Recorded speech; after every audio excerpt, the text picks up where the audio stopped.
Hi guys, welcome back to another video. PGT chemistry का examination आज conduct करवाया गया 21 जून 2024 को। इस वीडियो में हम 20 क्वेश्चंस पेडागोजी, एजुकेशन, साइकोलॉजी और फिलॉसफी के जो क्वेश्चन पूछे गए थे, इन क्वेश्चंस को डिस्कस करेंगे।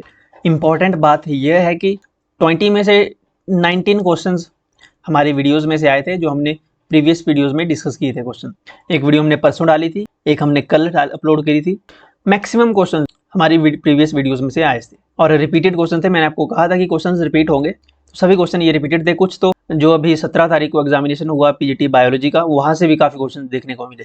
तो स्टार्ट करते हैं पहले क्वेश्चन से। Question number 61, the Jain epistemology considers a 5 stage hierarchy of knowledge, which of the following is the proper order of the different levels of knowledge.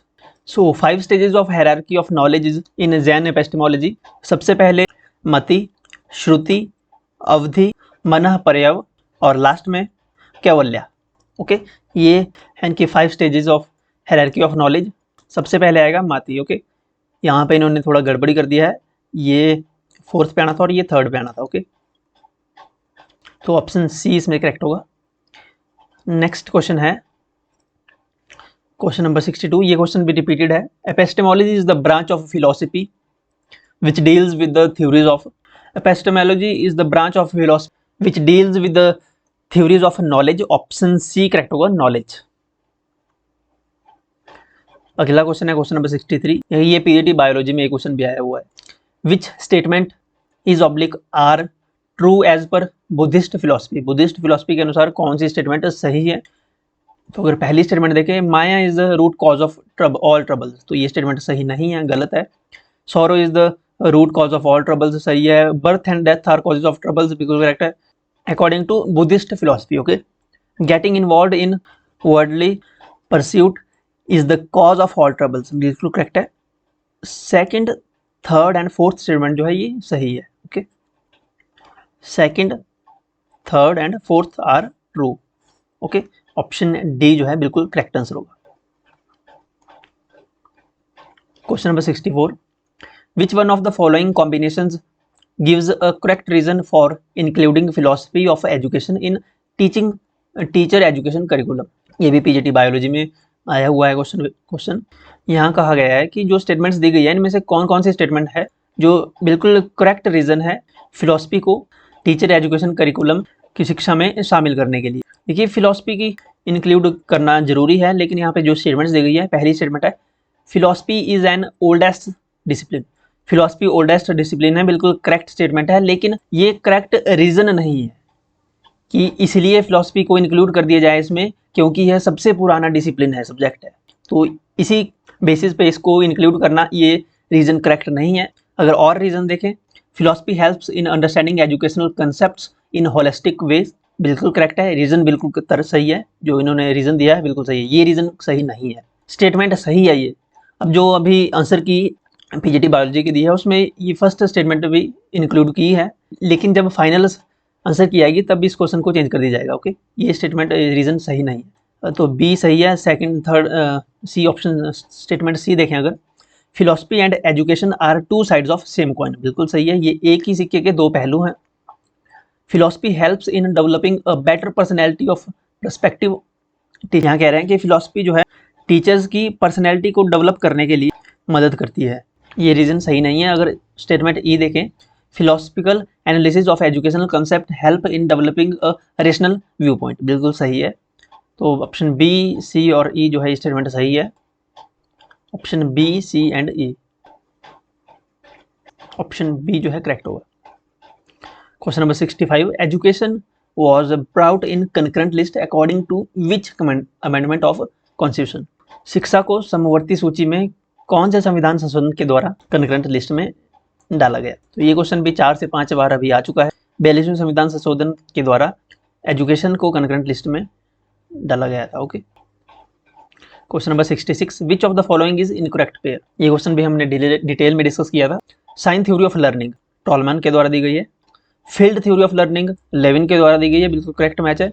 Social theory of learning ये Bruner के द्वारा नहीं दी गई है, ये दी गई है अल्बर्ट बंदुरा के द्वारा, अल्बर्ट बंदुरा के द्वारा। ओके, सोशल लर्निंग थ्योरी, तो स्टेटमेंट जो है ये मिलान जो है पेयर सी सही नहीं है। Trial and error theory Thorndike द्वारा दी गई है, बिल्कुल करेक्ट। तो ऑप्शन सी जो है इस क्वेश्चन का सही उत्तर होगा। Question number 67, which of the following combinations committees are required exclusively to address teacher education of India. Bharat की शिक्षा संबंधी शिक्षा को भारत में टीचर एजुकेशन संबोधित करने के लिए निम्नलिखित में से किस कमेटी की जरूरत पड़ी थी, रिक्वायर्ड थी? तो ये कमेटी थी justice Verma committee. Option B correct होगा, justice Verma committee. Okay. Question number 68, the internship programme in teacher education has been provided to help. ये भी पीजीटी बायोलॉजी में आया हुआ है क्वेश्चन। सारे क्वेश्चन प्रीवियस पेपर से ही डाले गए हैं, एक क्वेश्चन मुझे लगा जो नया है इसमें। The internship programme in teacher education has been provided to help, it has been provided to help the student teachers in the training program. Okay, option B correct होगा, the student teachers in the training program. Question number 16, combination of both face to face and traditional classroom methods with e-learning is used to create a hybrid approach to teaching which is called। तो face to face and traditional classroom method with e learning teaching का जो combination होता है इसे इस hybrid approach को blended learning कहते हैं। Blended learning. ओके, ये दोनों मेथड इसमें ब्लेंड हो जाते हैं, इसलिए इसका नाम है blended learning. Option B correct होगा। Blended learning is a combination of both online learning and traditional classroom. Next question है question number 70, what describes a virtual classroom. Virtual classroom को कौन सी स्टेटमेंट डिस्क्राइब करती है यहाँ पे? Learners using technology in a classroom environment led by a tutor. Technology use कर रहे हैं लेकिन वो क्लास में ही यूज़ कर रहे हैं, क्लासरूम एनवायरनमेंट, तो ये वर्चुअल क्लासरूम नहीं कहलाएगा। Training course done using YouTube tutorials, नहीं, ये भी वर्चुअल क्लासरूम नहीं होगा। Online learning environment accessed through webinars, ये वर्चुअल क्लासरूम को डिस्क्राइब करता है। Okay, online learning environment accessed through webinars के थ्रू। ओके, ऑप्शन सी जो है इसमें सही है। Question number 71, what term is used to describe the real time remote collaboration between individual in different locations through audio and video communication technologies. जो term use होती है दो डिफरेंट लोकेशंस पे बैठे इंडिविजुअल के बीच में through audio and video communication technologies के बीच में, तो ये और ये साथ में रियल टाइम होती है, इसे कहते हैं video conferencing. Okay, option D correct होगा, वीडियो कॉन्फ्रेंसिंग ये टर्म यूज होगी इसमें। क्वेश्चन रिपीटेड है, ये भी मैं सारे क्वेश्चन रिपीटेड हैं, 19 क्वेश्चन इस पेपर में रिपीटेड थे 20 में से। क्वेश्चन नंबर 72 है, विच of the following is not quadrant of स्वयं। ये gaming is not a quadrant of स्वयं, ऑप्शन बी करेक्ट होगा, ये क्वाड्रेंट नहीं है स्वयं का। वीडियो लेक्चर इसका क्वाड्रेंट का पार्ट है। सेल्फ असेसमेंट टेस्ट ये इसका पार्ट है। डिस्कोरम ऑनलाइन डिस्कशन फोरम ये भी इसका पार्ट है। ओके, तो ये तीनों स्वयं के पार्ट हैं, लेकिन गेमिंग जो है ये नहीं होगा इसमें। Question number 73, which of the following is an emerging trend in e learning. Electronic learning, e learning, इनमें से कौन सा जो है इमर्जिंग ट्रेंड है, उभरती हुई प्रवृत्ति इनमें से कौन सी है? ट्रेडिशनल क्लासरूम लर्निंग है, पोस्टल कम्युनिकेशन है, मोबाइल लर्निंग है, ये रेडियो ब्रॉडकास्टिंग है। तो जो उभरती हुई नई प्रवृत्ति है, नया ट्रेंड है, जो इमर्जिंग ट्रेंड है वो है mobile learning. Okay, mobile learning, option C correct होगा, mobile learning. Question number 74, which of the following represent ICT integrated teaching learning strategy. निम्नलिखित में से कौन जो है रिप्रेजेंट करता है ICT integrated teaching learning strategy को? Flipped teaching learning, blended teaching learning, EDUSAT based teaching learning, video conferencing या कोलैबोरेटिंग टीचिंग लर्निंग, लास्ट है पीयर ट्यूटरिंग। देखिए, flipped teaching learning, blended teaching learning, EDUSAT based teaching learning और video conferencing ये represent करते हैं ICT integrated teaching learning strategy को। Blended teaching learning हमने पहले क्वेश्चन में पूछा था, इसमें ब्लेंड करते हैं टीचिंग ट्रेडिशनल टीचिंग मेथड को और जो है वर्चुअल न्यू मेथड को। ओके, एडुसेट बेस्ड भी, वीडियो कॉन्फ्रेंसिंग भी, ये तो हो गए ICT integrated teaching learning strategy के मेथड जो इन्हें रिप्रेजेंट करते हैं। कोलैबोरेटिंग टीचिंग लर्निंग और प्योर ट्यूटरिंग ये इन्हें रिप्रेजेंट नहीं करते हैं। ओके, तो ये दोनों गलत हो जाएंगे। A B C D option जो है स्टेटमेंट जो है ऑप्शन सही है, A B C D, option D जो है करेक्ट आंसर होगा। Question number 75, which of the following reflects the stance to be taken by a teacher advocating existentialist education. Existentialist education यानी अस्तित्ववादी शिक्षा की वकालत करने वाले एक टीचर द्वारा अपनाए जाने वाले रुख को क्या दर्शाता है? Stance to be taken by a teacher advocating existentialist education is values can't be taught. नहीं, ये तो नहीं होगा. Values are subjective and personal. ये क्वेश्चन हमने 3 दिन पहले हमने एक वीडियो डाली थी, उसमें ये क्वेश्चन हमने ऐड किया था. Values are subjective and personal. Option B correct होगा. जो वैल्यूज हैं, मूल्य हैं, वो पर्सनल होते हैं, व्यक्तिगत होते हैं. ओके. क्वेश्चन नंबर 76 है, free and compulsory education was recommended by.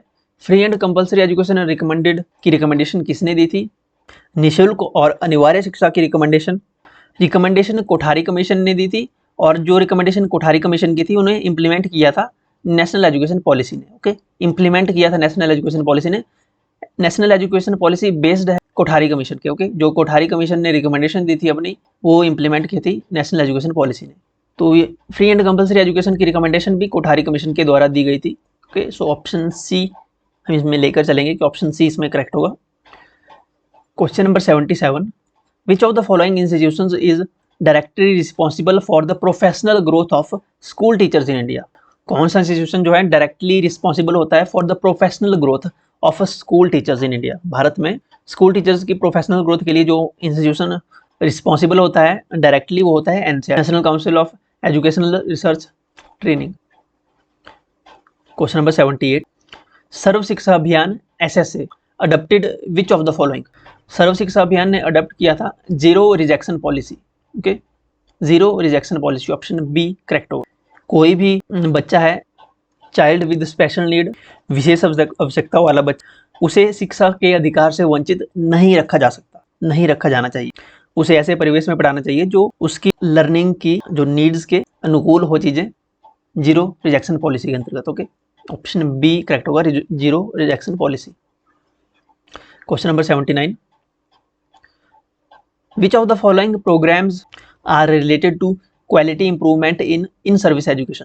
निम्नलिखित में से कौन से प्रोग्राम है, कौन से कार्यक्रम है जो इन सर्विस एजुकेशन सेवाकालीन शिक्षा में क्वालिटी इंप्रूवमेंट के लिए गुणवत्ता सुधार से संबंधित है? तो इनमें सबसे पहले foundation course in teacher education, नहीं, ये तो नहीं ही होगा. स्किल डेवलपमेंट प्रोग्राम्स इंपॉर्टेंट है, ये रिलेटेड है quality improvement in service education. इसके अलावा micro simulation for competency development, बिल्कुल सही है, and B and E correct होगा. इसके अलावा अगर देखें course on pedagogy in specific subject, induction training. Okay, ये इसको हम मान सकते हैं. ऑप्शन में देखते हैं बी और ई किस ऑप्शन में है, B and E. Option B, option E, option D. Option C इसमें करेक्ट होगा. Okay, option B, D, E. Last question है question number 80, as per national education policy 2020 which of the following is correct about continuous professional development, जिसे CPD कहते हैं, of school teachers? NEP 2020 national education policy 2020 के अनुसार जो school teachers हैं, स्कूली शिक्षकों के निरंतर व्यावसायिक विकास के बारे में, कंटिन्यूस प्रोफेशनल डेवलपमेंट के बारे में कौन सा जो है यहाँ पे स्टेटमेंट सही है? कंटिन्यूस प्रोफेशनल डेवलपमेंट के लिए प्रत्येक स्कूल टीचर को प्रति वर्ष, every year, 50 hours of continuous professional development की जो है आवश्यकता होती है. Okay, every school teacher requires minimum 50 hours of continuous professional development per year. Okay, option B जो है करेक्ट होगा अकॉर्डिंग टू NEP 2020. हमारे साथ टेलीग्राम पर जुड़ने के लिए आपको टेलीग्राम का लिंक इस वीडियो की डिस्क्रिप्शन में मिलेगा और फर्स्ट कमेंट में भी आपको मिल जाएगा. इसके साथ आपको व्हाट्सएप का लिंक भी मिलेगा, जहाँ से आप व्हाट्सएप चैनल भी हमारा ज्वाइन कर पाएंगे आप. इन केस अगर आपने चैनल सब्सक्राइब नहीं किया है तो सब्सक्राइब कर ले, वीडियो को लाइक करें, अपना फीडबैक कमेंट सेक्शन में अपना फीडबैक जरूर लिखें. मिलते हैं नेक्स्ट वीडियो में, तब तक के लिए ध्यान रखें अपना. Thank you.